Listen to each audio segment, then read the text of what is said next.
Is it a clever plan? Does it really stick to the red lines that Theresa May set out? I'm amazed Andrea's saying this. I mean, it clearly doesn't stick to the red lines. It isn't Brexit.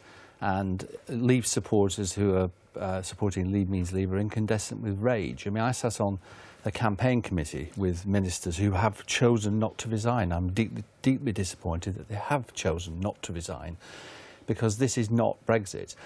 You know, the description, for example, of the way in which the rule book will work is completely wrong. In trade, you either each send products to the other on the basis of their national standards, or you agree mutual recognition. That's the way trade deals work. This is not a trade deal. This is the UK maintaining its membership of the single market because we become a rule taker in perpetuity. That's a red line and a manifesto commitment that has been broken by the Prime Minister. On immigration, there's absolutely no clarity at the moment as to exactly how that will work. If it works in relation, for example, to anybody from the EU being able to enter the UK if they have a job, bearing in mind there are lots of intermediaries who will provide them with jobs, we will continue to have mass migration into the UK. Would you have expected Andrea Leadsom to have resigned as a Brexiteer? I would have hoped Andrea would have resigned. I would have hoped Boris would have resigned and Michael Gove would have resigned. And I'm deeply disappointed that they haven't done John that. Longworth, there isn't a majority for what you want in Parliament. So Theresa May and Andrea Leadsom and others have shifted in order to meet that very important point about the Northern Irish border. And that is why there was never going to be the Brexit that you would have liked to have seen. But it's no use pretending that it's Brexit. The fact of the matter is that we will continue with the rule book. It's a continuation. The fact that we've actually got freedom on services is of no relevance. There's hardly a single market in services in the EU as it stands. So actually, we've gained nothing but given away an awful lot. It's worse than the Norway deal. Norway, at least, doesn't have to comply with agriculture and food issues. We've got a situation where there may be a problem in terms of parliamentary numbers, but the British people voted for Brexit and to leave.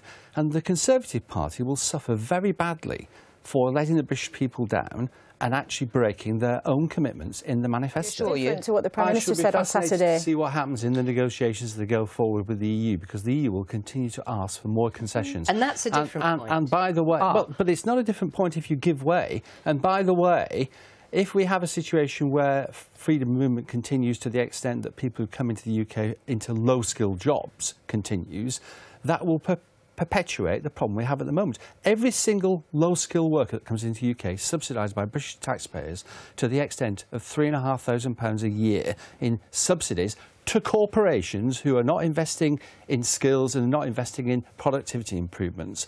And that is an outrage when you consider the nearly 900,000 unemployed under 25s in the UK, which is a national scandal. Are you reassured by that? Do you think the right preparations are being made for no deal? I think the preparations for no deal should have been made earnestly and faster from a very early stage in the process, and the government were completely at fault right at the very beginning for not saying to the European Union, very simply, we're going to global trade WTO terms, and if you wish to have a trade deal, our door is open. We are where we are, and it's still possible to go down that route.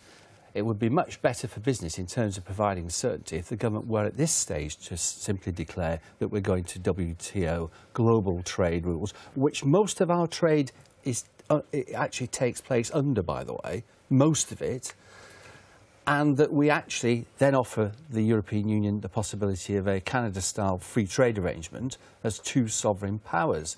We can still do that. It would provide absolute certainty to business. It would be very clear which direction we're going in. And if the EU didn't want to actually parlay on trade, we'd have a £39 billion war chest to deal with any fallout.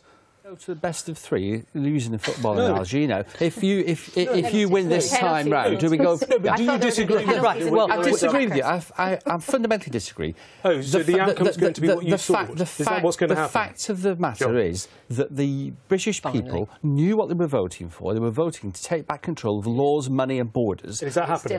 Yes. And at the moment, the government can keep saying that's happening until they're blue in the face. OK. It is not.